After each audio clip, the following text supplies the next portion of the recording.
Hello, everyone, and welcome to our masterclass today on the philanthropy framework and the operating archetypes, two powerful tools for strategic clarity and more impactful action for helping our organizations to align our institutional design and resources for maximum social impact, particularly in today's challenging world. My name is Olga Tarasov, and I'm with Rockefeller Philanthropy Advisors. And I'm really grateful for all of you being here, despite this being the last day and the last set of sessions at a very full conference. I'm sure all of our brains are overflowing, so thank you for being here. As the rapidly changing world brings forth challenges, philanthropy is undergoing profound transformation. Globally and locally, organizations are seeking new tools for optimizing their effectiveness and aligning all resources in their arsenal to deliver on their mission, strategy, and goals, to essentially better serve the communities we care about most. In response to this, we at Rockefeller Philanthropy Advisors developed two tools to give organizations structure for evaluating and enhancing their ability to achieve meaningful change. Our frameworks take organizations on a journey of reflection and introspection and examine their legacy, governance, decision-making apparatus, their role in society, how they choose to structure and operationalize resources, and how they interact with other organizations in the ecosystem. And as the primary author of both of these frameworks, I'm really proud that the philanthropy framework and operating archetypes have been leveraged by organizations worldwide to sharpen their organizational and strategic lenses. But before we learn more about the frameworks and practice them a little bit, I want to invite my colleagues up here with me to introduce ourselves. Please, everyone, RPA. Good afternoon, everyone. I'm Nick Campbell, and I'm co-CEO and president of Rockefeller Philanthropy Advisors. It's really great to be in conversation with all of you today. Good afternoon, everyone. My name is Henrietta Bankole-Olushino. I'm vice president Africa at RPA. I'm based in Lagos, Nigeria. Good afternoon, everyone. My name is Lillian Wambui-Shege, and I'm a senior philanthropic advisor at RPA. I am proudly Kenyan, but I am on loan to the United States for now. So it's good to be here today. I don't think the United States is giving her back. And my name is Olga Tarasov, and I'm the vice president of Inquiry and Insights, in other words, research, insights, and publications at Rockefeller Philanthropy Advisors. So how will we spend our time together today? Let's do a little bit of alignment around our agenda. We already checked off the first three items, so go us. Next, we will hear from our co-CEO, Nick Campbell, a few opening remarks just to anchor our session going forward. Then we will provide an overview of the philanthropy framework and the operating archetypes. Then we will share a live case study with you of how all of these elements actually manifest themselves in real life. And then we will go into a practical exercise where you actually get to play around with these tools and reflect on your own institutions, their present and future states. And then we'll do a little bit of reporting back, and we will say goodbye to each other and start having fun at this conference. And one more thing, this will be an interactive session, so please have your phones nearby, not to check your emails, but we will be doing a lot of Mentimeter. So be ready for that. And now over to you. Thanks so much, Olga. It's really great to be having this discussion. I'm looking forward to it immensely because it's really about operational design and being intentional about that design. I've spent the last 20 or so years of my professional life focused on four main areas: law, philanthropy, strategy, and entrepreneurship. And so that unique combination of those four areas have given me a real appreciation for the relationship that exists between strategy and structure. This idea that if you want to advance your really ambitious vision, you need to have a structure, let's call it a container, to house that vision and also advance it in a really meaningful way. When I think about the work that we do at RPA, I usually tell folks that we partner with leaders, funders, projects and initiatives, and organizations to effectively scale really great ideas around the globe. So that means that we spend a lot of time thinking about design and structure? Is this project using the right vehicle to advance its work? Is this nonprofit set up in the right structure to support its mission? We spend a lot of time thinking about whether or not the container, so to speak, or the design is right. At the core of all of this, we want to make sure that the design is values aligned, right? And that's really important. I spent a lot of time, and I'm sure we all have, trying to fit into frameworks and systems that were not developed for us. And so, as a leader, trying to lead the way that we are, making sure that things are locally led, community informed, justice centered, and then butting into frameworks that don't take that into consideration. Did not envision a leader that looks like me trying to lead in that way. And that's why this particular framework is really critical and really special, in my opinion, because it was developed by organizations and leaders around the globe. And so this idea of being locally led and making sure that we center communities in the way that we're working and making decisions, that's already been contemplated in this framework. So there's no sort of it doesn't really take into consideration our current context or the way that we're working because it's built that way. And having been around so many systems and structures that just ignore that, I really do think it's a meaningful structure. One of the things I do want to point out about that connection between structure and strategy and vision is that those big questions that surface, what should our oversight be? What should our governance look like? Do we have the right capacity for our organization to make sure that we're doing the work and sustaining it? That comes from the kind of design that you have, the structure that you step into.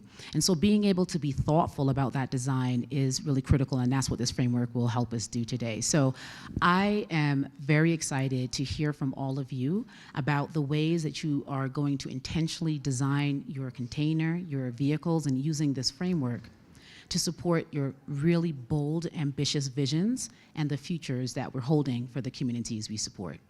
So with that, I'll turn it back to you, Olga. Thank you. Thank you. Thank you, Nick, for describing so beautifully not just how RPA envisioned this work and the intention we put into it, but precisely what these frameworks do for organizations. It is allowing them to meet this moment in time with strategic clarity, institutional strength, resolve, and participation, broad participations of the very communities that they serve. And that's what our tools do.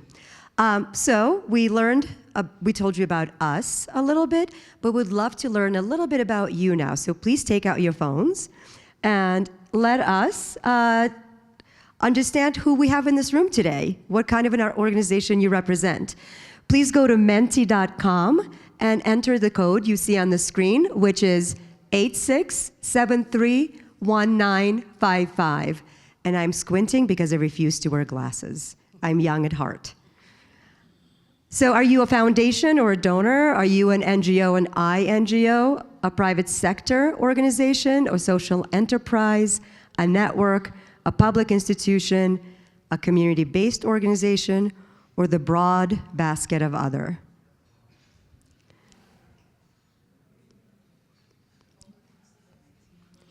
Yes, it's 86731955.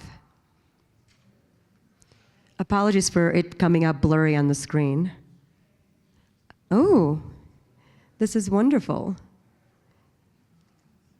So we have mostly NGOs in this room, a few funders. I love the fact that the networks and alliances are represented. That is at the heart of what we do in this sector. So I'm glad you're here. Wonderful. Well, it looks like this is a wonderful group, and I look forward to you experimenting with these frameworks and giving us feedback on them. So back to our business at hand. The philanthropy framework and the operating archetypes trace their roots back to a publication, an article called The Theory of the Business, which was written by a management expert, Peter Drucker, in which he called on business leaders, on private sector leaders, to assess their fundamental assumptions in response to quickly changing external conditions. And we read the article, and for many years we thought about it and said, you know what, this applies to foundations as well. Because foundations and nonprofit organizations often don't take into account the quickly changing external context and keep on operating in the same way. And then we try to look around how everyone worked differently, and we noticed there was a complete absence of a body of work and analysis about organizations as institutions, not just grant makers, not the effectiveness of distributing money or sources of philanthropic transactions.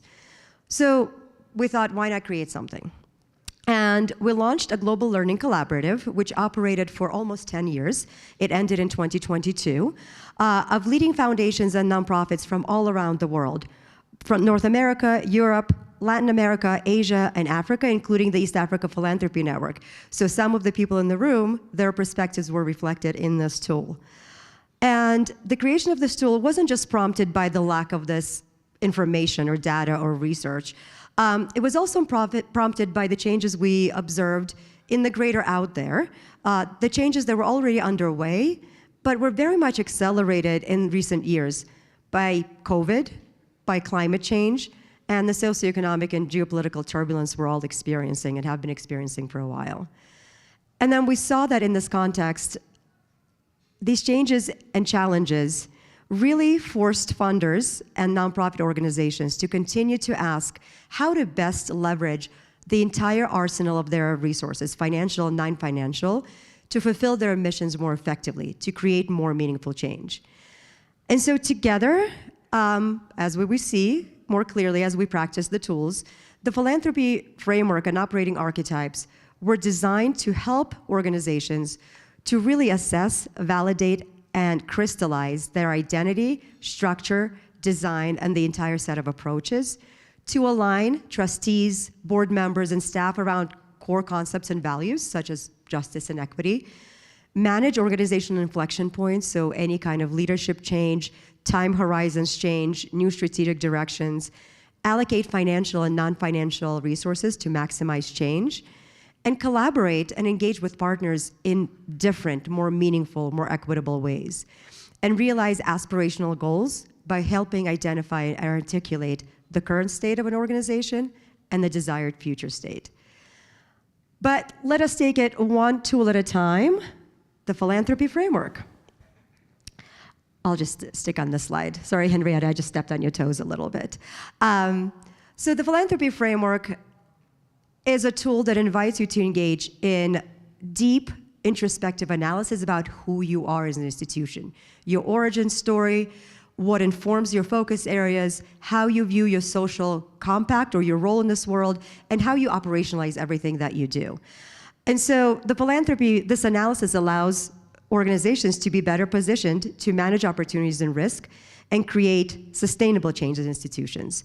And it consists of 3 core elements: charter, social compact, and operating model. And together, these elements define an organization's culture, it informs its design and structure, and shape how it carries out its strategies and activities. Over to you, Henrietta. Thank you, Olga. And so we will start with the charter. The charter is really the origin story, the very beginning, its roots. It helps foundations understand how their founding legacy and present methods and approaches to decision-making connect to its founding ideals. So many times, foundations are started by people who have original ideas about why they're doing what they're doing.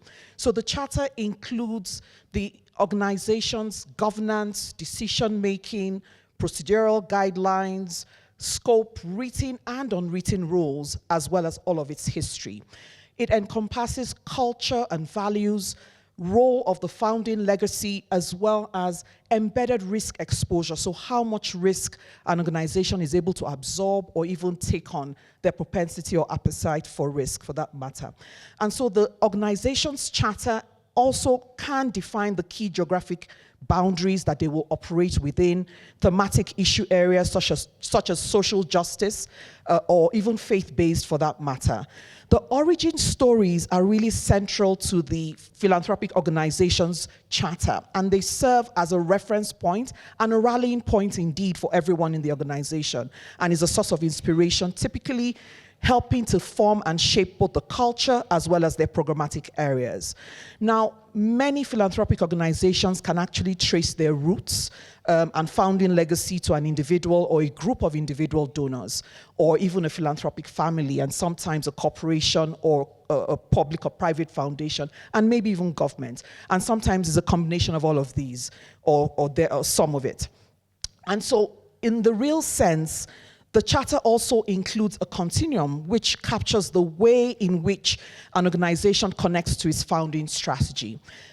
This can be described really as a point on the continuum, and organizations typically will be at some point along that journey, but there are really 4 key points along the continuum. First is the founder-led organization, and this is where indeed the living founding donor or donors are actually driving the mission, the priorities, the allocation of resources, decision-making, and the work of the foundation directly represents what they want, the goals of the donors, or including their corporate or public foundations. Now, the second is stewarded organizations, and these are organizations that are often still led by those who knew the founder or founders well enough, and they feel a sense of responsibility to keeping to those ideals, the founding legacy, and carrying out their wishes. So they're still somewhat closely linked to the founders. And then in the founder-centered organizations, you have successors of the founder or founders, sometimes who may or may not be family members. And sometimes their work really is, or what they're trying to do is honor the legacy of the founders, that original vision that they had, an approach, but they're not necessarily constrained by it. So they move away from it, but never really fully, because they're still somewhat tied to those founders. And then lastly is the open charter organization, where the board and the leadership of these organizations are not necessarily linked, and they are not descendants of the founders anymore. In fact, they feel much more empowered to make their own decisions, and they're doing it based on the moving landscape, as well as external forces and needs, and the internal capacity and resources that they have as well. And even within the charter, really, it includes a set of parameters which really define how clearly the charter is set out, how narrow or broad it is, whether its rules are written, codified or unwritten, and the strength of its ties to history as well. So now let's see where, everyone in this room are in terms of the charter continuum in your own organization. So going back to our Mentimeter, if you close your browser, please open your browser of choice again, menti.com, as we said, and the code on the screen is 86711955. It's actually 73. 8673. I beg your pardon? 1955. Okay. Sure. 86731955. Interesting. A lot are still founder-led, closely followed by open. Very interesting. Very interesting indeed. And so this just really, okay, I see open, it's evenly split now. Interesting. Anyone else? Oh, open is taking the lead. Interesting. Yes. Open wins. Okay, so Lillian, I hand it over to you for social compact. All right, thank you. Okay, the second component of the framework is social compact. Social compact is a philanthropic organization's reciprocal agreement with society about the value it creates. It is an organization's license to operate, and how it views its role in society, and how it chooses to express that role. Social compact is formulated among the 6 dimensions that you see here on this slide: accountability, legitimacy, transparency, direction of influence on society, independence or interdependence, and approach to risk.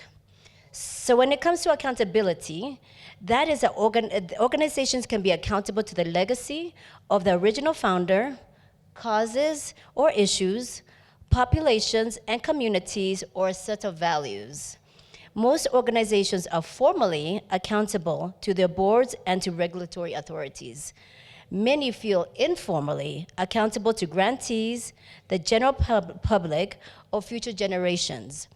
How each organization chooses to honor and express that accountability varies widely. So when it comes to legitimacy, this is something that is gaining traction and more significance for our philanthropic organizations, particularly in this age of increased scrutiny and growing debate about the power of private philanthropy and the right of private wealth to exert influence on society. So in response, philanthropic organizations are under pressure to demonstrate their value and consider what makes them credible. A dimension that is related to legitimacy is transparency. In some jurisdictions, individuals and/or foundations receive tax incentives or are obligated to provide information about their work. For some, transparency includes a commitment to sharing knowledge and learnings. For others, it's simply the desire for privacy and anonymity overrides transparency, leading them to communicate very little with the outside world. Our fourth dimension is direction of influence on society. And this examines how influence interacts with the government and/or private sectors. Some organizations seek out very little interaction with either sector, explicitly funding in areas where these actors will not fund. Others seek to fund innovative solutions to large-scale systemic problems that require corporate or public sector funding. So dimension number 5, independence or interdependence. This examines to what degree organizations rely on societal support and to what degree they act independently. But of course, philanthropic organizations are independent entities that are free to charter their own strategic course, and it determines how and where they will operate. However, there is growing recognition that meaningful impact requires an ecosystem of diverse partners who consult, who co-create, who co-fund, and exercise shared rather than independent decision-making. And finally, in regard to an approach to risk, and finally, how funders regard and approach risk also varies. Some philanthropic organizations believe that it is their obligation to maintain public trust, and that limits their, and sometimes this limits their ability to take action on matters that might be deemed risky or controversial. Others view risk as an obligation necessary to innovate and experiment with ideas that others can't or won't do. So we are going to do another Mentimeter. Take out your phones. Because when you're ready, we want to know who your organizations are accountable to. Is it to the founder or founder's legacy, board of trustees, grantees, the staff, the community served, future generations, government, general public?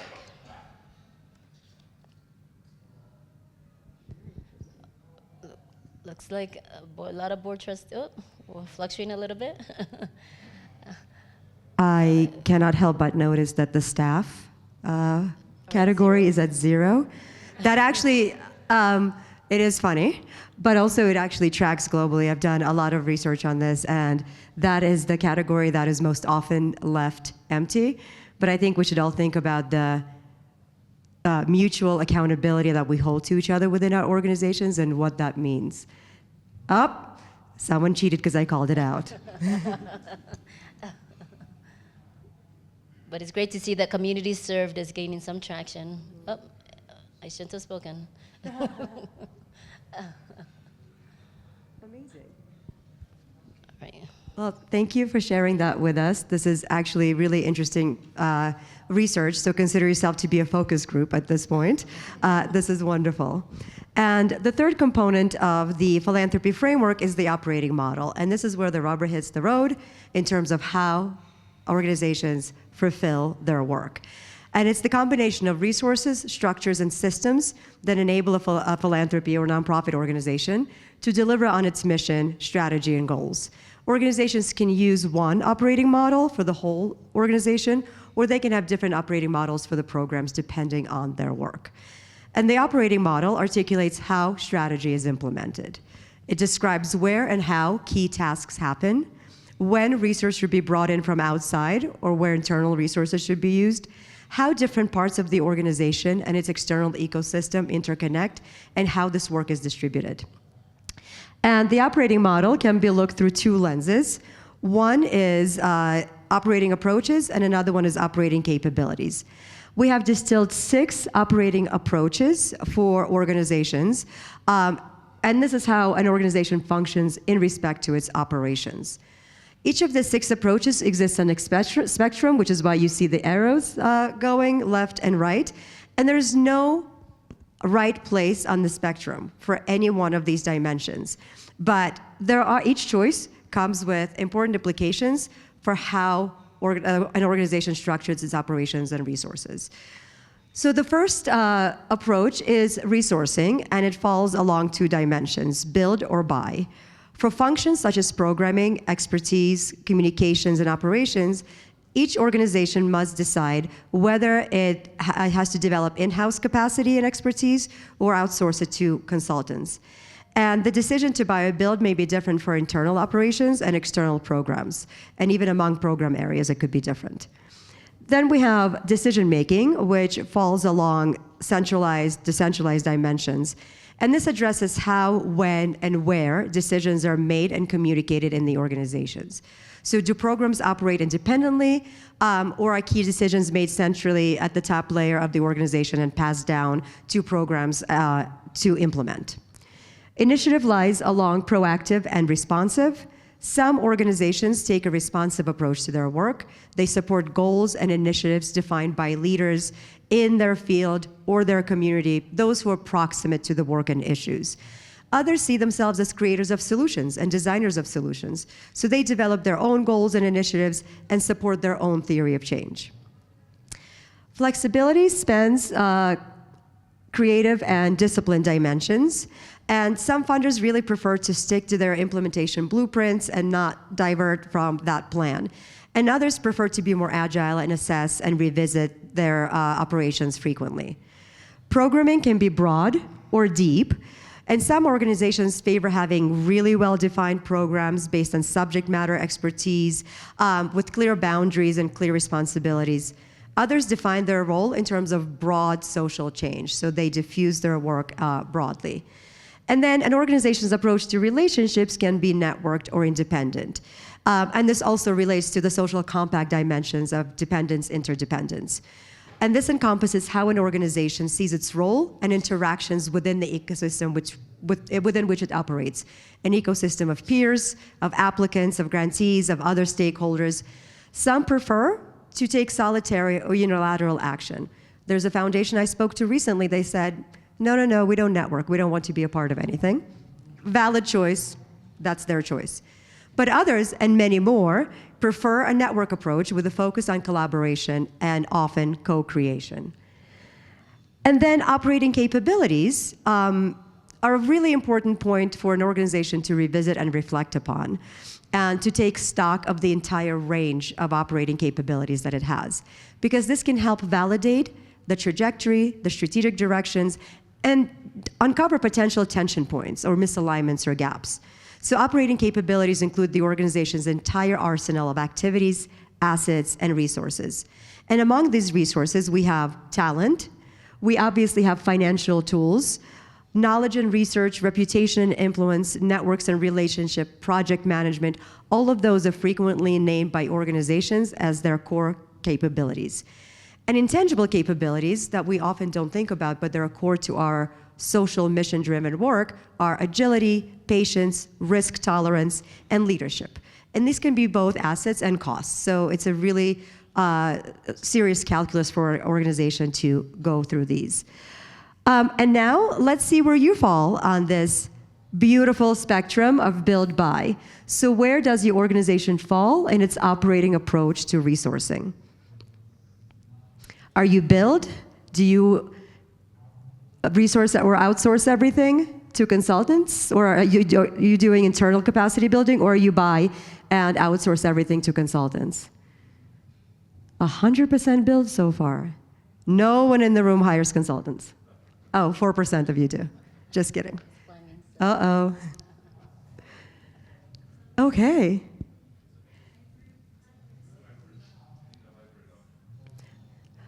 So yes, but imagine it's for different programs. As I said, different programs within an organization can be built or buy. This is just a general reflection. Overall, does your organization in aggregate fall closer to build or closer to buy? Yes. And when we ask that question in true research, we actually don't give a binary option. There is a spectrum, which you can choose. Wonderful. Well, let's move on then.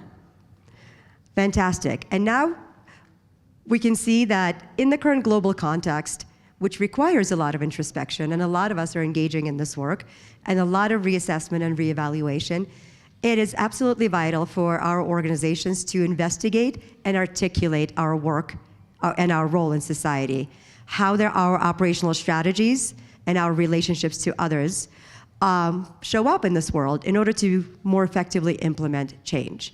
And so the philanthropy framework helps us with that. But once organizations have undergone this analysis offered by the framework, we invite them to engage in a deeper examination of their operating archetypes, of their strategic personas that determine how these organizations deploy resources, capacities, and relationships in order to implement their vision and strategy. So we designed their operating archetype instrument to provide philanthropies with the mirror to get a better look at themselves, how they function, how they can benefit the role that they envision for themselves in philanthropy today, and how they can be better partners to the ecosystem. So operating archetypes can help organizations better understand how they think about, achieve, and evaluate impact or change, identify their aspirational state, align existing resources and approaches, identify and map gaps, which is a very important job today, and address issues of equity and inclusion. So to date, we've distilled these 8 operating archetypes. More are coming, at least one more is coming within the next year. But these are talent agency, campaign manager, which we're actually renaming into orchestra conductor based on global feedback of that moniker, venture catalyst, underwriter, think tank, field builder, designer, and sower. And each of these archetypes comes with a unique set of characteristics and attributes.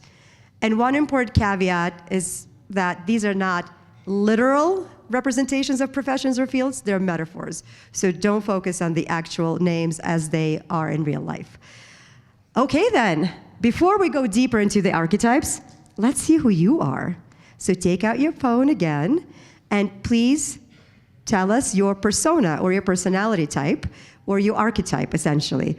Are you a diplomat, a reformer, a mentor, an investigator, an achiever?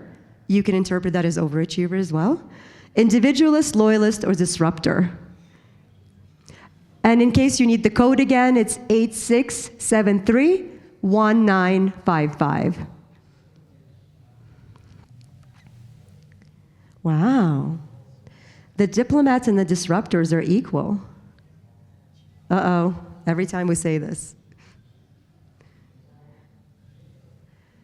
So we have no investigators or loyalists, but I love that the disruptors and reformers and achievers are here in the room. And so the fascinating thing is then how all of these archetypes interact with each other in the same ecosystem, because there could be some tensions, but there are also a lot of complementarity going on here.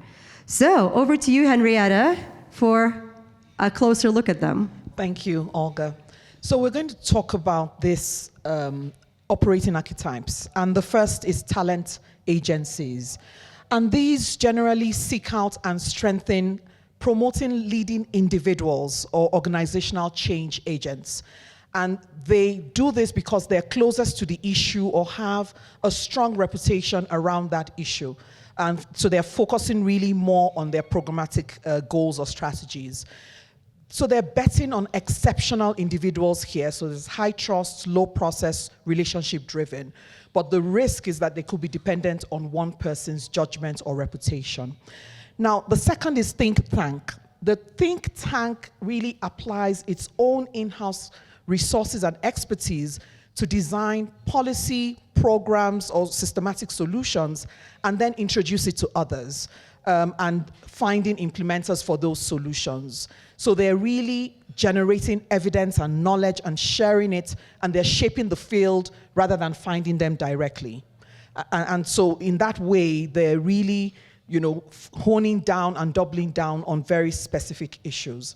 The campaign manager or orchestra or conductor pulls together a diverse set of players, funders, grantees, representatives from different sectors, and they bring them together to implement complex, time-sensitive solutions that often rely on collaborative action and funding vehicles. So they're really organizing and galvanizing effort toward a specific outcome, and they're really coordinating time-bound, goal-oriented actions.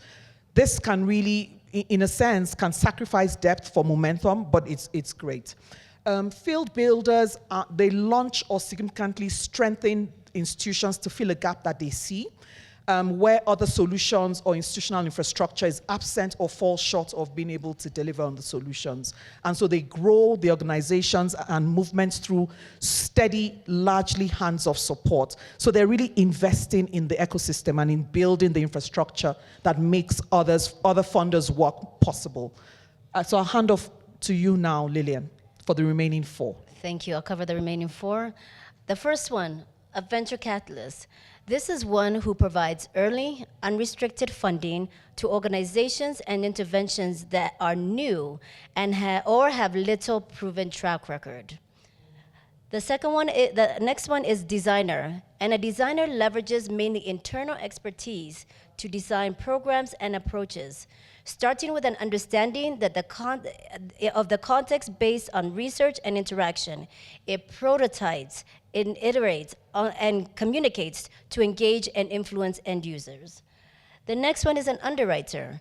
It is an institutional or private funder who provides big bet support to major institutions, civic groups, or favored causes based on long-standing interests, values, or personal experience. And finally, the sower.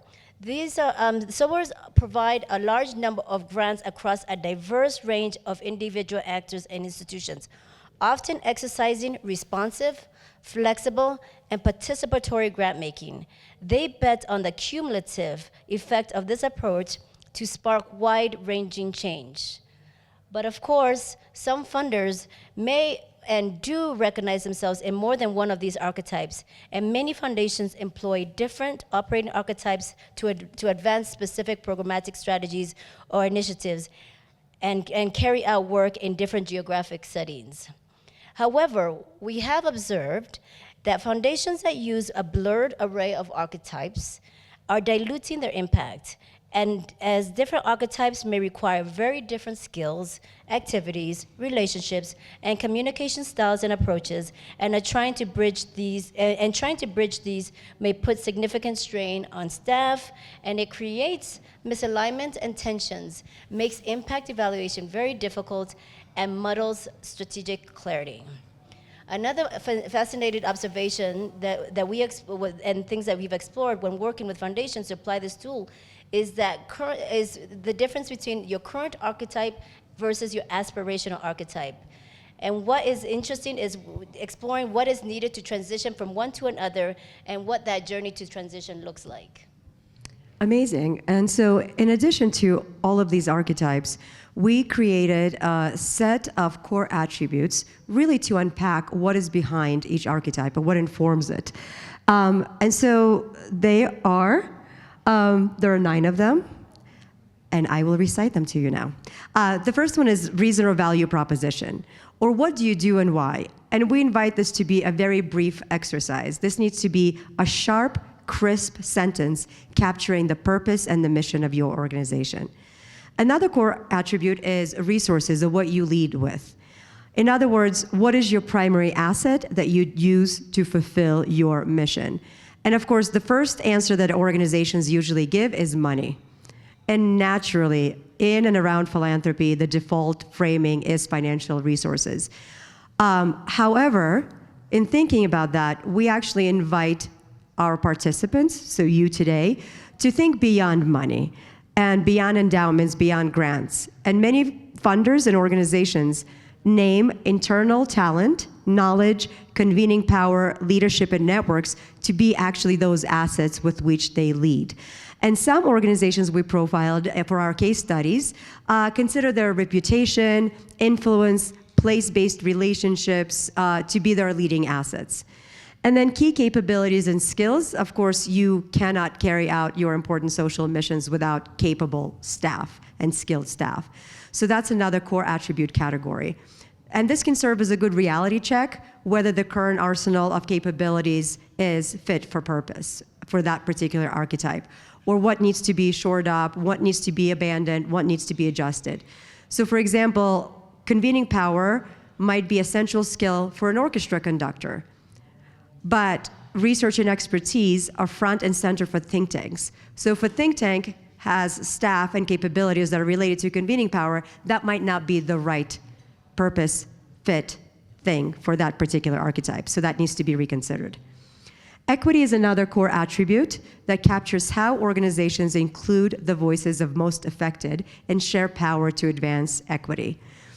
Although some operating archetypes might be better positioned to embrace more equitable operating behaviors because they tend to center the experiences and viewpoints and solutions of those closer to the challenges and more proximate to communities, all operating archetypes are capable of and absolutely should embed the concept and practices of equity in their approaches and capabilities, from who shapes and implements programs, who receives grants, whose voices and perspectives are included in the evaluation and design and implementation.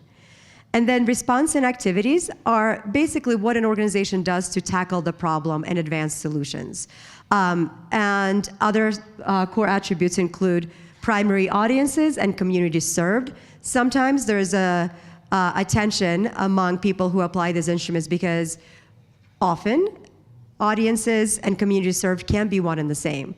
But imagine you are a think tank that is advancing policy to eliminate poverty.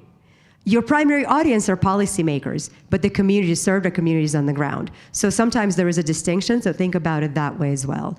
And then relationships, alliances, and impact assessments, or where do you look for results, are core attributes as well. And the idea is that in using these core attributes to review or evaluate your operating archetype, your organization can engage in intentional analysis of key operational implications for your work.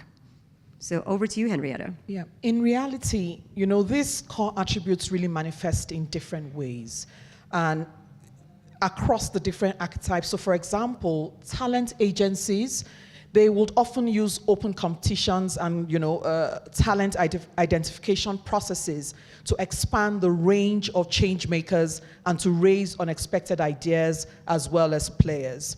Communication clearly is a key component of the work that organizations do, or talent or asset, for all of the archetypes. But specifically for think tanks, it's unique because they absolutely have to think about how to disseminate the information and the research that they've built over time, especially to an audience that is not strong, you know, largely thematic focused audience. So they need to think about how to break that down in digestible chunks for their audience.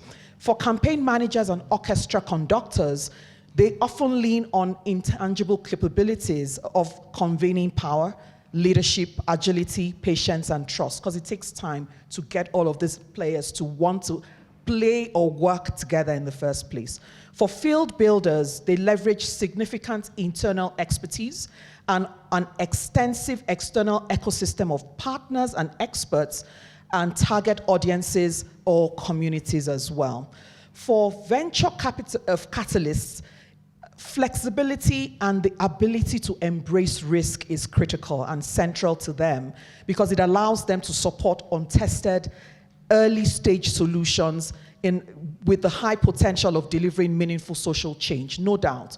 But this type of risk appetite will not fit, for example, a campaign manager archetype in the same way, just as an example.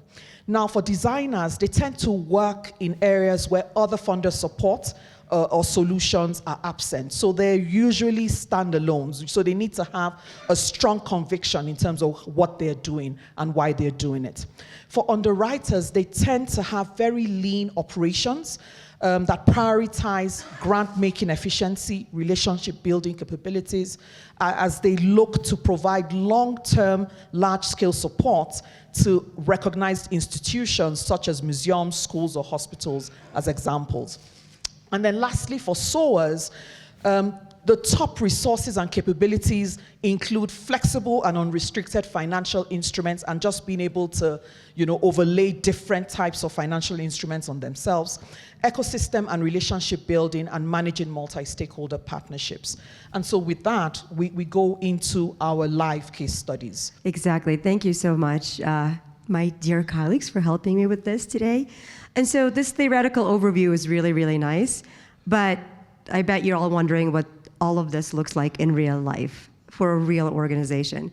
So we're fortunate today to have with us an exemplary colleague, Paris Were, Executive Director of the Nairobi-based Next Step Foundation, who generously agreed to be here today to serve as our live case study to demonstrate how these concepts really manifest themselves and come to life in the foundation's work. And Paris will be interviewed by my glorious colleagues, Lillian Wambui and Henrietta. So thank you. Thank you, Olga. This is my favorite part of the session because we bring these tools to life. It is an absolute. Oh, sorry. Oh, you sorted? Oh, sorry. I should have grabbed that. Thank you. So it is an absolute privilege to share the remarkable work of the Next Step Foundation. As a board member of this organization, I am constantly inspired and amazed by our leadership, Paris, and your incredible team. I personally want to thank you again for traveling to come and share examples of how these tools come to life. But to get us started, visuals are very important. We would like to share a very brief video of our work at Next Step Foundation.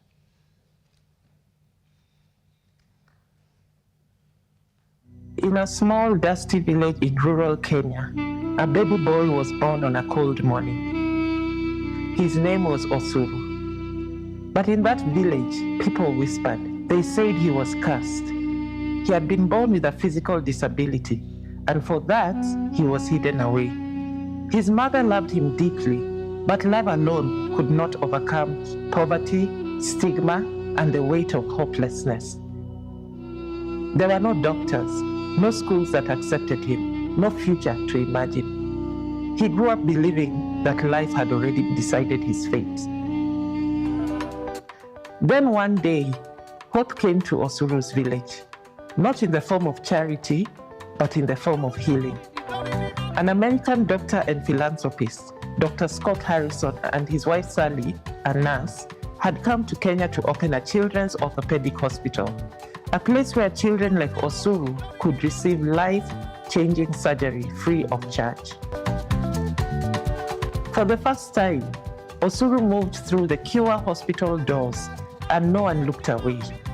He received surgery. He no longer crawled on the floor. He took his first steps with crutches. He laughed again. And when he walked out of that hospital, it was not just his legs that had been healed, it was his sense of possibility. Osuru went to school. He studied hard. He graduated, but then came another kind of pain. When he went to look for a job, doors closed again. Employers hesitated. Society was not built for people like him who used mobility aids. Osuru was excluded economically. He could get to interviews, but prejudice and inaccessibility carried him right back home. He wondered, was this the end of his journey? Meanwhile, miles away, Dr. Scott Harrison began to reflect. He had helped thousands of children walk again. But one day, he received a letter from a former patient, struggling, unemployed, desperate, and then another and another. He realized something profound. Healing a body is not enough. We must heal the systems that keep people poor and excluded. So Dr. Scott and his wife Sally invested their funds in creation of a new organization, one that would train young people with disabilities in technology skills that are in demand by today's industries. and most importantly, it would place them into jobs. Next Step Foundation was formed as the next step to the Harrison's philanthropic work for persons with disability, empowering and upskilling individuals from marginalized communities, women, youth, and persons with disabilities to take the next step towards sustainable livelihoods and economic independence. Osuru joined that program. He learned to code. He spent long nights studying, solving problems, and learning to build. And then he was hired by the largest bank in Africa. Today, Osuru wakes up every morning, puts on his ID badge, and walks into his office with pride. His salary supports his mother. He has built a small house in his village. And when children with disabilities see him now, they don't see pity, they see possibility. This is what transformational philanthropy looks like. Not charity that ends with bandages, but compassion that continues into opportunity, into equity, into systems that include. Let's make sure that every Osuru in every village has the same chance to walk, to learn, to work, and to live with dignity.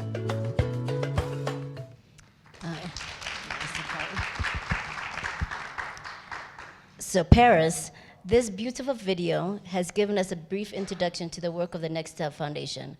We have met your founders. And now we understand how and why you were established. I would like to explore a little bit deeper how close you remain to the founder's original vision. But before you do so, please share a little bit about you as well. Thank you, Lillian. Thank you, Rockefeller Philanthropy Advisors and EAPN for this opportunity.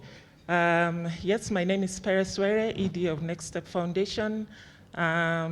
Most of my career has been around youth employability, creating opportunities for economic advancement for young people from disadvantaged backgrounds. And over the past 5 years, I've been working in the field of disability inclusion and mainstreaming disability inclusion in the workplaces and increasing employability for persons with disability. Thank you. Yeah, so you've seen the video. Our work is still very much aligned to the vision of our founders. Persons with disability have been largely excluded from economic opportunities. In Africa, we have 68% of persons with disability living in abject poverty. So what we realized when we founded the Next Step Foundation, because I joined in as employee number 0, so a lot of the work I did was actually in collaboration with the founders, and our focus has really been on how can we look at not just at the individual aspect of a person living with disability, but what about the structural constraints that they face in getting employment, in getting economic advancement. The real problem really is in the ecosystem. The system was not designed to include persons with disability, from education, employment, skilling, all aspects of life. Even transportation. These are things that hinder persons with disability from actually being able to advance themselves. And I guess I'll get more deeper into that. Thank you, Perez. That is really great. But if I may, I'd like to dig in a little deeper, because we're talking about operating archetypes. What continues to drive the foundation's purpose and your work? In other words, what do you do and why? What problems are you trying to solve? What unique role do you believe that you're playing in the greater philanthropic ecosystem? Yeah, so as I've mentioned, exclusion is really the big systemic issue that we are trying to solve. persons with disability are excluded not because they don't have potential. The potential is there, but the systems that were designed to deploy this potential were not built with persons with disability in mind. And so they are at a very big disadvantage. And so our why is, how do we connect young people with disability to opportunities that can enable them to be economically independent? And this requires a broad spectrum of activities. Number one is skilling. Our work is really focused around technology skills. We have partnered with large technology organizations like Amazon Web Services. We skill our participants in cloud computing, software engineering, and the next thing we do is we place them on jobs. And when we started placing our participants on jobs, employers told us, we don't know how to accommodate persons with disability. Help us. So this became another pillar, disability inclusion in the workplace. And so we have so far skilled around employees, around 10,000 employees of various organizations in Kenya. Some of our partners include Kenya Airways, where we've placed some of our participants. 6 neurodiverse participants are now working in the IT department of Kenya Airways. They are doing extremely well. We have placed our participants at Safaricom, at Absa Bank, and all of them are excelling in the workplace. The other pillar is AI for Sustainable Development Goals. And here we're looking at how can we use AI to solve systemic problems in Africa, in healthcare, assistive technologies, and so forth. And finally, mental health. We have a program that is addressing mental health for persons with disability, because persons with disability face a lot of stigma and trauma from the time they were born. They face a lot of exclusion. They face so many challenges integrating in the society. In Africa, we all know many times persons with disability are hidden from society. So if I go to a school and I'm training persons with disability, say in a special school, on computers, on technology, that is one thing. When this person graduates, how will they fit into the workplace when they've been stigmatized their entire life? So this led us to believe that we need to have a mental health program that addresses these challenges so that by the time they're going into the workplace, they are whole. Thank you. Thank you, Perez. I'm going to ask you a follow-up question. I want to focus on your why, because you mentioned, you led with that. And I want to focus on that because it reflects on next steps societal, social compact. And as we heard earlier, social compact has to do with what the foundation, how the foundation thinks about and delivers its social value. So to that end, to whom does Next Step feel accountable to? And to whom do you derive your legitimacy? Have these categories changed over time, or do you feel like they've remained consistent? So our primary accountability is to our participants. This is the young person with disability who has put his hope and his trust in our ability to make things different for him or her. And in many cases, it also represents the fragile hope of their families that things could be different for them. That's our primary, that's where our primary accountability is to. The other accountability is to our funders who have invested in systemic change rather than outcomes-based programming. This sector requires a lot of building. It requires a lot of changing mindsets, and you're talking of changing the entire ecosystem, from societies, communities, to skilling, to employers, to everything, government services, everything must be inclusive. So we are accountable to the funders who are giving us the opportunity to be able to create the systems change. We are accountable to the employers who have staked their institutional credibility on the talent pipeline that we provide. And as I've mentioned, very big corporate names here who have hired our persons with disability, and they're very happy with them. And then, of course, to the ecosystem. There are many players in the ecosystem, organizations for persons with disability, people who are dealing with assistive technologies, those who are doing mental health programs. We're also accountable to them as partners because we work with a lot of these organizations. We cannot do this work alone, and so this also forms accountability for us. Great, thank you, Perez. So if we look at the components of the philanthropy framework through a lens offered by the operating archetypes, that is equity, which really explores how we include the voices of the most affected and also share power with them. The question I'd like to ask is, can you tell us to what degree Next Steps Foundation incorporates grantee and community feedback into your strategy, not only at the high level, but at the tactical level as well, and even the decisions that you make and what that process really looks like in action? Yes, we do deploy I would say, quite a strong feedback loop. This starts at the community level. When we are doing mobilization, we go into the communities, right into the grassroots. And our first contact with participants is usually what we call an information session. And this info session is really largely to listen to them, listen to their anxieties, listen to what they think about the programs which we want to provide, understand what reasonable accommodation needs that they have as persons with disability.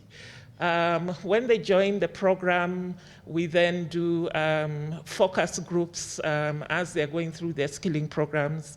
We do surveys, collecting feedback, and we don't just collect this feedback. We gather this information, and there's a lot of learning that we actually get from it, understanding barriers which we did not know they are actually facing. And therefore, we then now see what do we need to do to make sure that they have the reasonable accommodation that they need. And I think the one I'm most proud of is what we call the 30, 60, 90-day feedback, which we get when we have placed them on jobs. So there we want to find out how are they settling down in their teams, how are they working with their supervisors, how are they working with their colleagues, is the organization where we've placed them handling their accessibility and accommodation needs, and how do we work then with their supervisors to make sure that this person is very successful in their work. Great, thank you. First, I'll take the next question. You have shared a lot, you carry a lot. You carry the hopes and dreams of many people, of families. You have shared complex strategies that make the work move forward. And in order for all of this to work, you have to be, foundations such as yours have to be very, very thoughtful about how you approach and structure your operations. So my direct question to you is, how would you describe Next Steps' operating approach to resources, or to resourcing? Do you lean towards building the capacity and develop internal expertise, or do you lean towards buying and outsource to consultants? We lean towards building. Our work is very complex, and so we actually build the capacity of our team.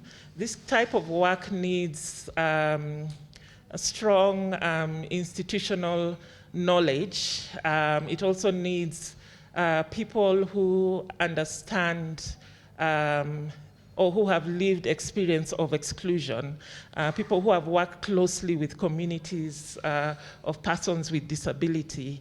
And therefore, we actually have to build this in our team. You cannot outsource that. And so we build capacity across everything that we do, from the mobilization, the skilling, the mental health programs, and so forth. There is something very powerful about when one of my team members walks into Kenya Airways and is telling the HR person that we have persons with disability whom we want to deploy here. And this person is not just speaking from a point of view of, okay, I want to place someone on a job, but this person actually understands what a person with disability goes through in the workplace. So you cannot outsource that. This just has to be built in. Absolutely, could not agree with you more. And I just want to go just a little bit deeper and probe into the archetype analysis. What is one resource, in addition to funding, that you would say are next steps' main or strongest skills or capabilities? I would say ecosystem leverage. We are very good, I would say, with partnership building. And this partnership building is what has enabled us to unlock opportunities for our participants. Partnerships, as I've mentioned, with employers, partnerships with funders, partnerships with other organizations for persons with disability.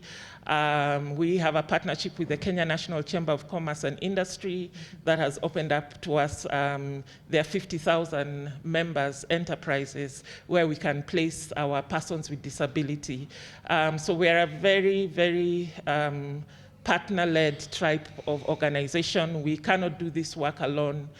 We believe we must work together if we really are to achieve anything. Thank you, Perez. Thank you for opening up, a view into Next Step Foundation. But we'd just like to close this insightful conversation.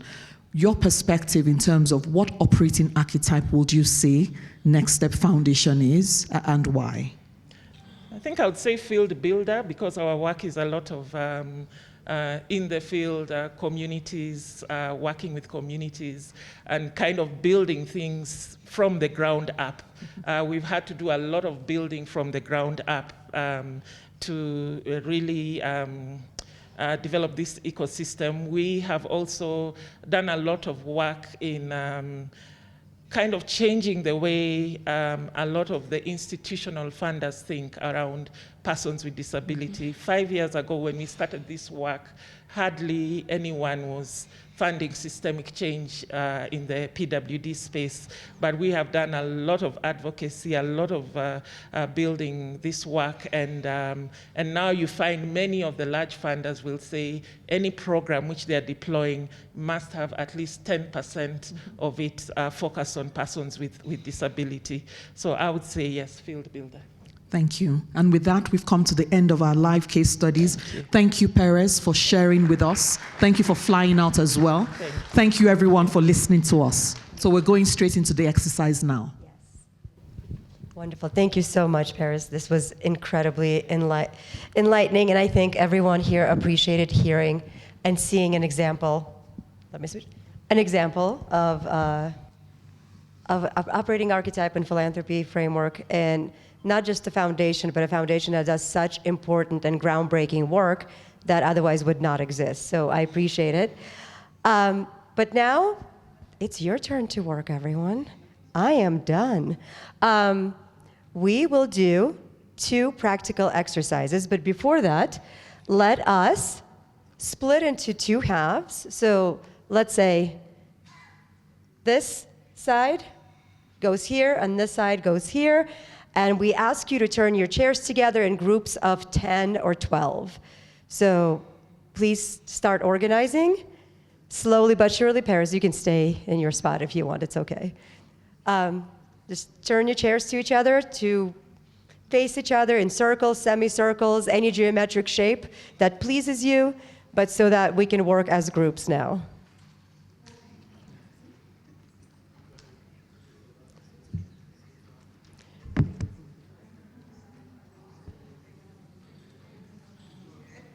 I think we can bring a couple of chairs here so Paris doesn't have to move, so we can create a group. Amazing. Okay. Do you guys want to turn chairs so you can face? Okay, you're going to go over there?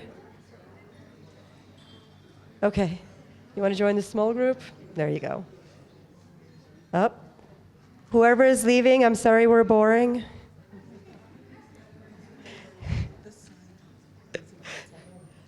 Yeah, we can do that. We haven't decided yet, but yeah, let's do that. Let's do operating architects and philanthropy. So alphabetical, yeah. No, well, color first. Yeah. Stop. All right. Everyone gets a worksheet, yeah, because they'll have a group discussion, but they can take it home. Okay. We are self-organizing quite nicely. As Lillian and Henrietta are distributing your materials,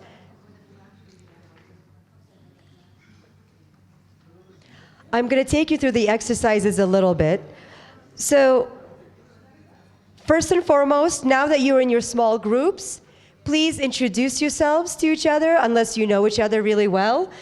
And I invite every group to nominate or select a rapporteur.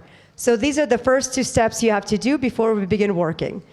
Introduce yourselves to each other quickly and select a rapporteur.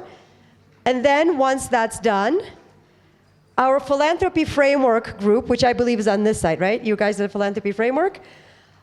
You have 3 questions to answer. One pertaining to charter, one pertaining to social compact, and one pertaining to the operating model. In your worksheets, you will have also a set of guiding questions to help you unpack every single one of those. And just have a group conversation from the perspective of your organizations and experience, but sort of coalesce into common answers or a set of common answers around those. And for the operating archetype groups that are on that side, you will distill your primary archetype by using this worksheet and answering 3 questions about whether or not your archetype matches your strategic identity, whether you have all the capabilities and competencies that you need, and what archetype, other than your primary archetype, you think you are or resonates with you most. And you have a beautiful worksheet with all of the core attributes that you get to distill through your discussion, and you do have a guide of what all the archetypes are, so you don't have to struggle with it.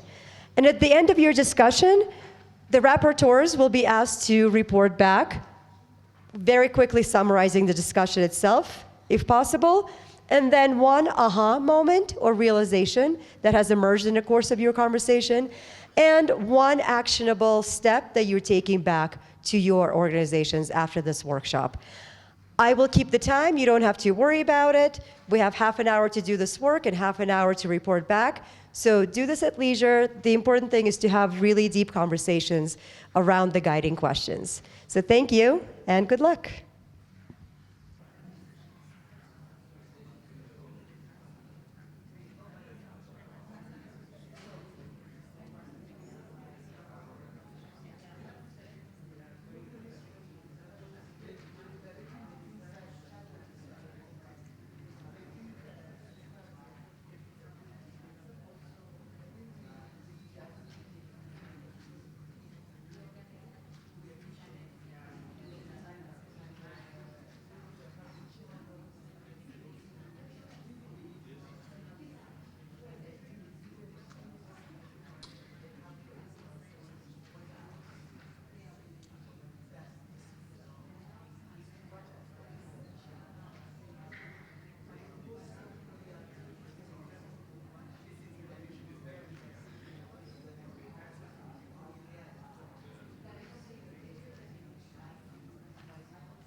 One person spends stuff.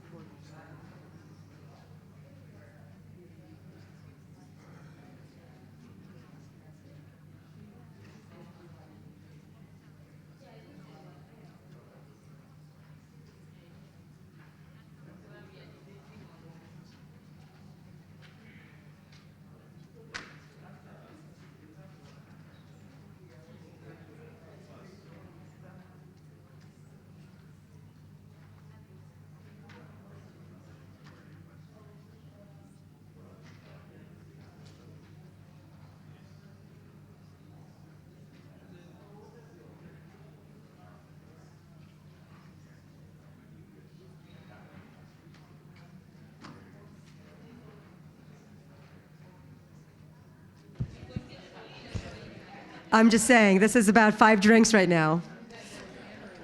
Do you want to try? You want to see how it works? Hi, everyone. Does it make sense just stop me? 3 people, literally. Okay, good group. But we're gonna start with someone else. We're gonna start in the back. And please let us know which framework you were using and report back on your conversation and the 2 points on the screen. Thank you. Hi, everyone. Hi, everyone. Hi. My name is Aur from Development Dynamics. So how we went about this conversation is we just went through the archetypes. We figured out where we sit, and we realized that most of us actually have a combination of archetypes, but there's one that primarily drives our work. And then we went into what we aspire to be. And it's through that conversation that we kind of had a moment of realization of some shared ambitions and some of the actions that we would like to take back to organizations. So we have an interesting mix of archetypes here. I think there's only one institution that has one archetype. Wow. Where they are primarily a campaign manager, and their aspiration is to grow within that archetype. And then we have designer archetype, primarily designer that want to move to venture. We have a field builder and think tank that also wants to grow within those fields and then add venture catalyst to it. And then a design and talent agency that wants to mature into a SOA. So what we are seeing is, what we've noticed is for a lot of the institutions that are here that are represented, that are not direct implementers, most of them want to shift into a venture kind of archetype or strengthen that identity so that they can innovate more and support more innovations within their sectors. So that was kind of our kind of realization.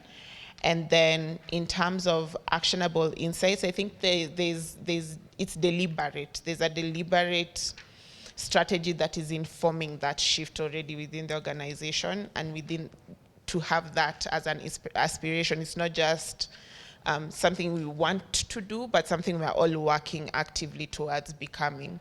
So that was also, like, we keep working on the things that will allow us to adopt those new archetypes. I hope that is representative. Thank you. These are wonderful observations. And I think the idea of going deep on the archetypes instead of expanding into others, or there's a logical continuity between the archetypes. And you're absolutely right. The intentionality and deliberate planning and attention and intention that you put into developing your archetype is absolutely essential. So thank you for that. Okay, who's my repertoire? Oh, you want another group? Okay. Okay. We're still trying Go to to the- mobilize. Who's my repertoire for this? One group is not done yet.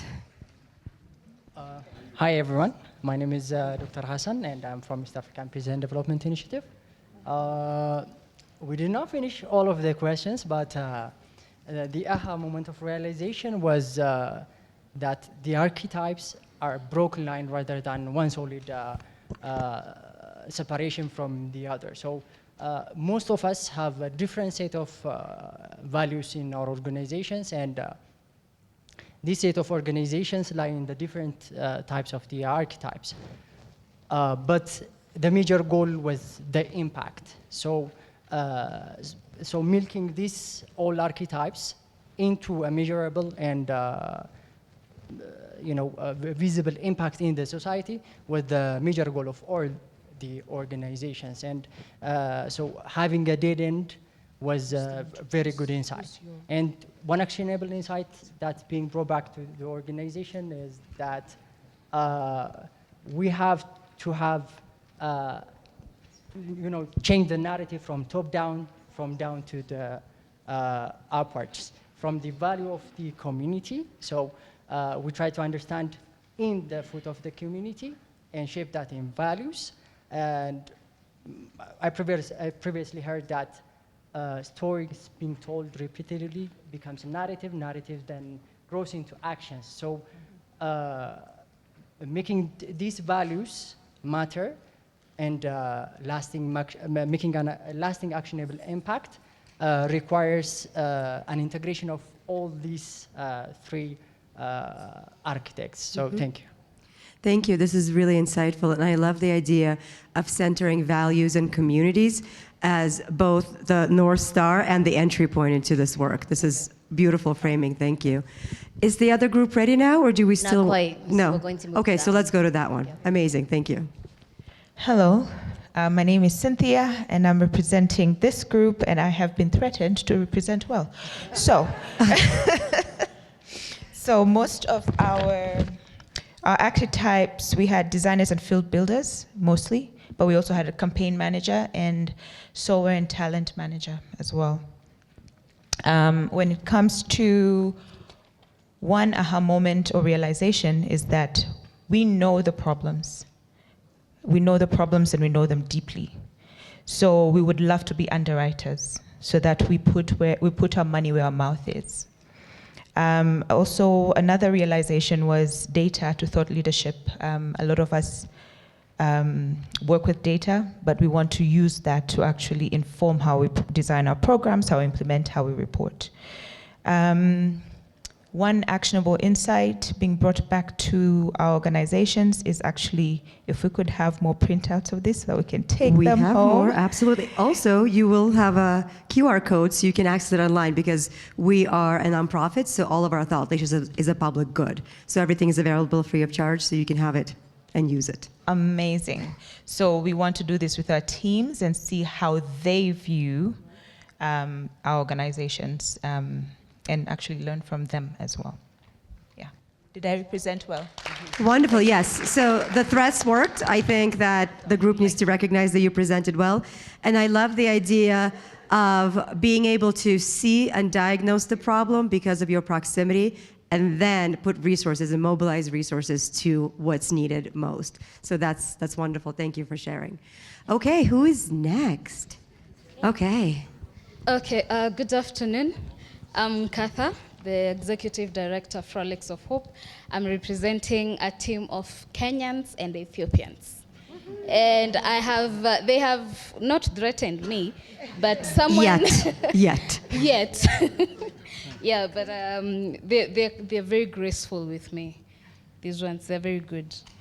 Yeah, so from our team, we had several organizations that have different archetypes, and we came to realize that we have those that are dealing with children and women.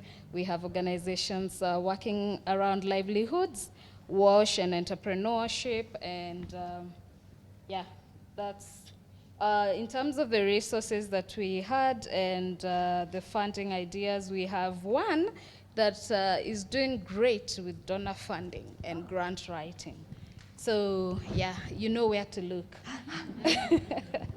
And their key capabilities is grant writing, community mobilization, and the equity is their focus on group engagement. That's human-centered design, and they're very good with skilling, training, and they work in partnership with TVETs and government and financial institutions. Then. The primary archetype for us was campaign manager, but we had several also who were talent agencies and think tanks and field builder. And yes, so what if any capabilities, competences, or resources are missing, what needs to be shored up they are supposed to expand partnerships. Yes, so that's what we did. Yes, up to there, we didn't complete it whole, but I think that's what we discussed as a team, right? Thank you. I hope I've done you justice. And do you have one realization that we would like to share? Did anything emerge in your conversation as like an aha moment? And what are you taking back with you, if I may ask? Besides this, the worksheets. Okay. And if you feel put on the spot, somebody else in your group can report as well. Well, I'm not sure we even got there. Okay. But it's okay then. But I think what actually stood out for me as Nkatha was the fact that I think I am a serious underwriter, and I hadn't seen it from that perspective yet. So I think I also, just like she said, I think I'll also be asking for this. I'll also be getting a copy for this, so that I also go sit down with my entire team and, you know, like see exactly where I lie. And probably when I start now proposing some of the great ideas that I dream about, I'll know to who and to where and to why and when that they need to be responded to. Thank you. Thank you. And that kind of clarity is so important because, especially, you know, as the world gets more complicated, crisp decision making and sort of strategic use of resources is absolutely essential. And so just having a set of questions that helps you reflect on that is really useful. So I appreciate that. Is this group ready? Okay, perfect. Here you go. Dr. Sivi. So we were talking about frameworks, and in terms of frameworks, we started with the charter, and on the issues of the charter, I think we talked about how clear are the organization sets of principles, and I can say generally people are balanced on their vision, or they drive their organizations with clarity based on their vision and their mission, but there's also a balance between just that whole organizational framework with being flexible. Then, of course, there are many unwritten rules, and so some of the examples that were given were the fact that, for example, when you're working with government, sometimes because you, of course, you have your written rules internally, but you have to work externally with people who have rules, and therefore that balance becomes a very interesting something to navigate. And an example was given about African governments, where you have internal rules not to pay, but there's a demand to pay. So how do you balance that? All right? And then one thing that was very interesting was organizations that are founded on legacy, but of course, there's a dynamic environment. So how do you bring emerging issues into this organization that may have a narrow legacy view? And therefore, and also how do you transition and become more responsive and maintain your identity? So that is really a major either risk or a challenge. Then there's the issue of founder transition, and obviously the complexity in managing that transition so that you remain intact but also transition seamlessly. That is also a challenge. Obviously, sometimes there's legacy allegiances, so sometimes you have, you're trying to be responsive, but in a sense, you're putting new wine in old wineskins. So that navigating that can be quite interesting. There's an interesting issue that came up about localization. How do you transition effectively, and what operating model do you then enhance so that you sort of like transition effectively and seamlessly? If we go into the question around social compact, obviously there are issues around state responsibility versus philanthropy. And one of our team members said that I think capacity building is an interesting in-between and middle, so that you build capacity of government officials to do their work effectively, and therefore you don't have to do their work. Okay? Then there's, okay, let's go on. Then there's the last bit around what's the chosen operating, how do your organization choose operating approaches and enhance effectiveness. Obviously, there has to be a balance between central and autonomous ways of engaging.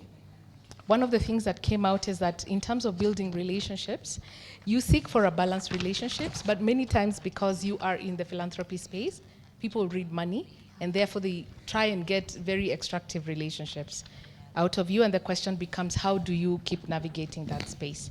One of where I come from, aha is very difficult to say. We say but anyway, civil, only Kenyans get that joke. But so we said that civil service in Africa works the same, and therefore they can be an enabler and an impediment, and therefore we need to think about how to navigate that space, particularly because sometimes you have interesting projects have made headway, people move. The culture of civil service is very different from the culture within philanthropy space, and therefore just how to navigate that. In terms of actionable insights, some of us are going to adopt this model, so use it to just really have conversations amongst ourselves, and then listen to stories. I think Paris's story was very inspiring. And the question becomes how do we listen to more stories of impact and document that? How do we also, the fact that we share stories, but from the founder's perspective and not from the grantee's perspective. So how do we do that? And then also how do we frame? Because many times we're trying to put it in the right language, the donor language. And sometimes we lose the authenticity of these stories. And therefore language and framing become an important factor to put into mind. I think that's wonderful, and I think the question of localization also comes through all of those layers, right? How you approach your operations, relationships, centralized, decentralized decision making, and then of course the narratives and the storytelling and the language, not just philanthro speak versus normal human language, but the actual linguistic sort of nature of things, right? Because English has become the dominant language of philanthropy. So how do you allow for other languages to flourish and the stories to be told in the native context, in the native language? So I think that's very powerful. Thank you. Okay, our last group. Are we ready now? Oh, yes, we are. Amazing. Okay. My name is Josephine Atwaire. I represent Civsos Africa, based in Uganda. And I'm representing this group, Amazing Insights, that was discussing the philanthropy framework, a practical exercise indeed. So we looked at the charter, and this being what elements of the charter have strongest influence on our organizations, also our social compact and operating models. And when we start with the charter, we identified that most organizations have a clear understanding of what they are set out to do, and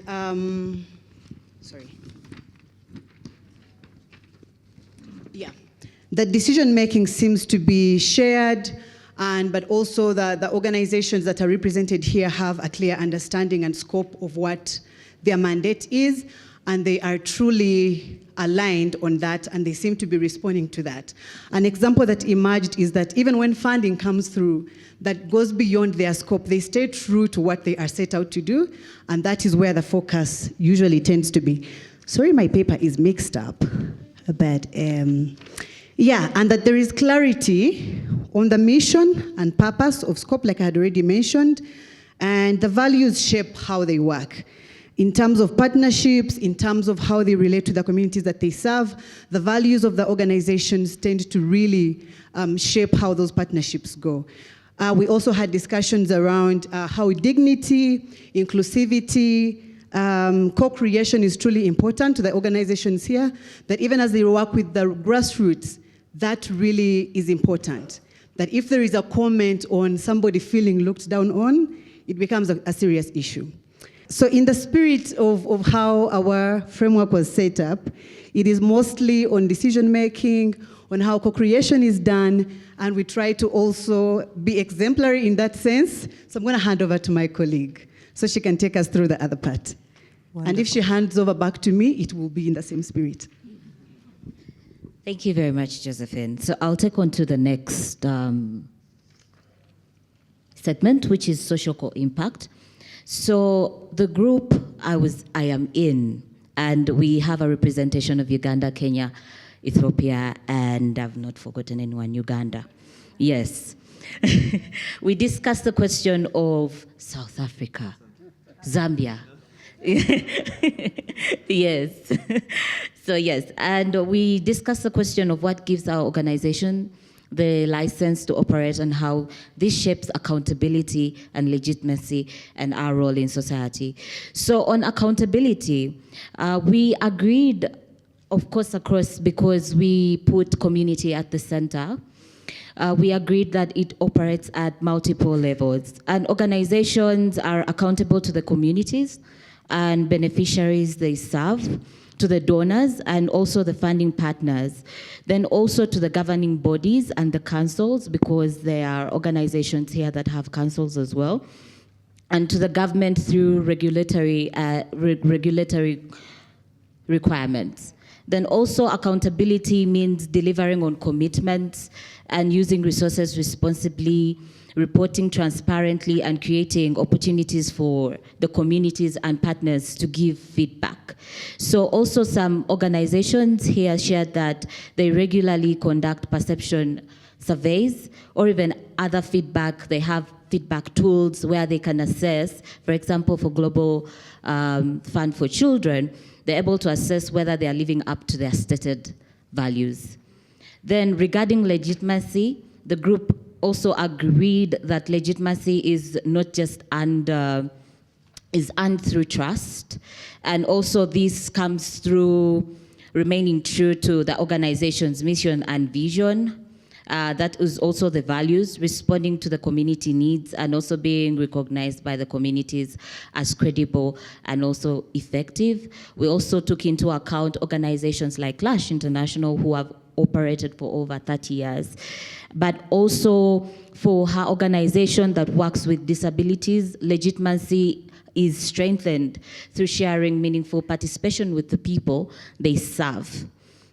And also we highlighted through the community foundations at CIFSOS and also KCDF that legitimacy has also been reinforced through local resource mobilization, because most of the resources come through locally and from the communities, but also from their own staff. They contribute to that.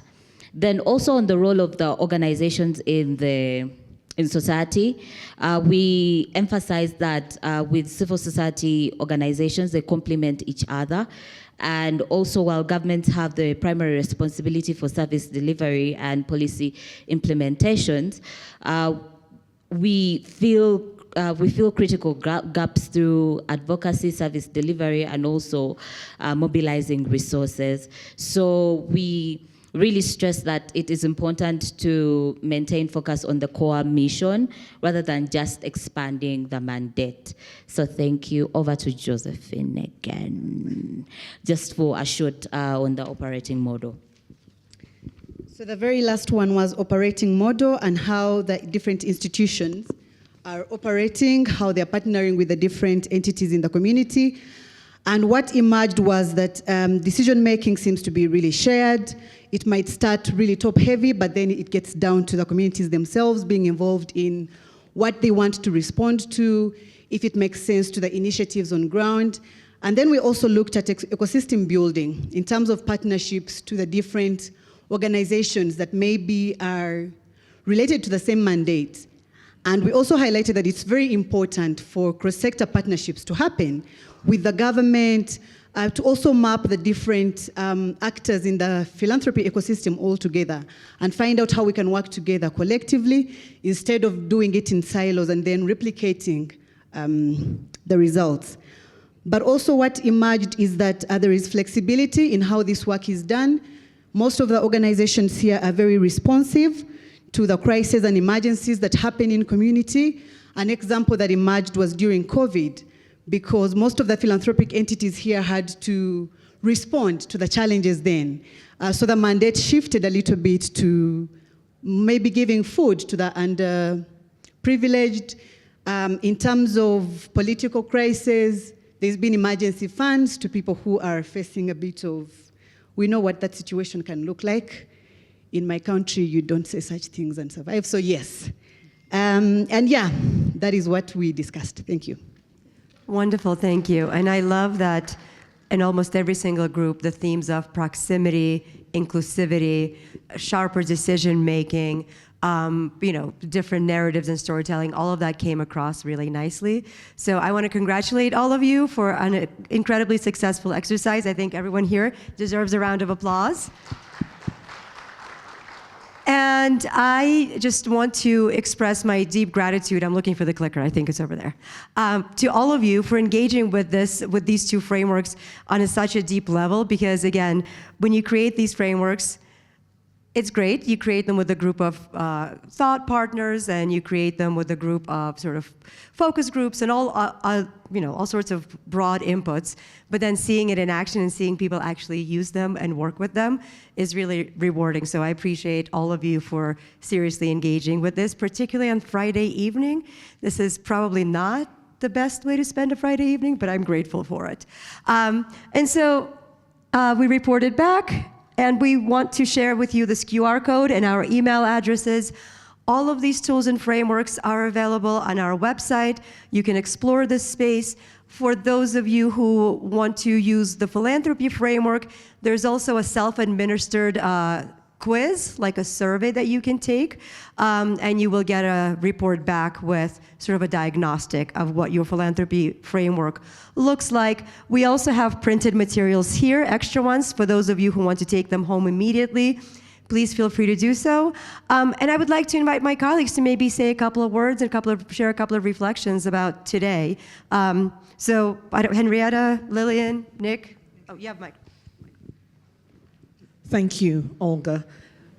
I think today for me just tells the possibilities when we structure the way we think and we actually are able to, having gone through this exercise. And it was really great listening to all of you in the report back, just thinking about and really distilling your different organizations where you are on that journey. I think the last thought I would leave you with is it's a journey.